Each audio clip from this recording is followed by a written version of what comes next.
Chassagne-Montrachet, juste au sud de Puligny, qui se partage des grands crus avec Puligny finalement. Montrachet est divisé en deux, il y a une partie qui est sur Puligny et l'autre partie qui est sur Chassagne. Le village de Chassagne-Montrachet, donc on va retrouver comme pour Puligny-Montrachet, on voit bien dans le nom, il y a le nom du village Chassagne et la deuxième partie Montrachet indique bien que ce village a également des grands crus dans son escarcelle. C'est un territoire gaulois où les hommes, la vie et la vigne se mélangent. C'est un esprit de famille qui se retrouve dans ces vins-là. Chassagne, c'est l'illustration de la dualité bourguignonne. Pourquoi ici on produit des vins blancs, pourquoi ici on produit des vins rouges, et pourquoi dans certaines communes, alors il est sublimé à Chassagne, à la fois des grands vins blancs et à la fois des très beaux vins rouges. Chassagne-Montrachet, on est sur un style assez différent de Puligny, plus austère, des tensions parfois un peu plus marquées, pas forcément évident sur la jeunesse pour certains des vins, mais qui savent gagner en plénitude avec le temps et gagner en profondeur. Des vins très amples, très faciles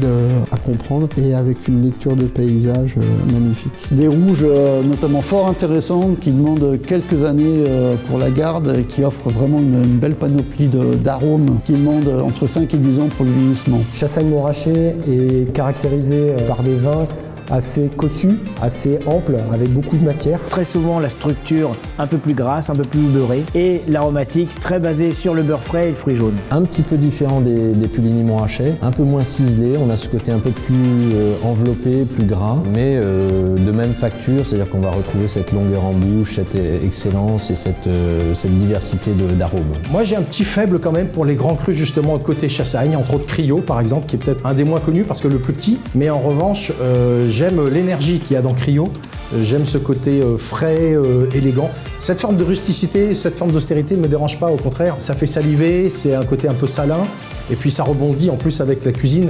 Je trouve qu'un Crillot rebondit encore plus par exemple sur un Turbotin qu'un Bâtard Montrachet ou un Bienvenu Bâtard. C'est presque la commune parfaite parce que au point de vue des accords mets et vins, on n'est pas obligé de sortir de l'appellation communale ou premier cru, puisqu'on va retrouver presque tous les vins pour faire un repas complet finalement entre les vins blancs, les vins rouges, les différents premiers crus. Donc on est vraiment sur un village aussi très réputé où existe quand même un grand nombre de producteurs de grande réputation.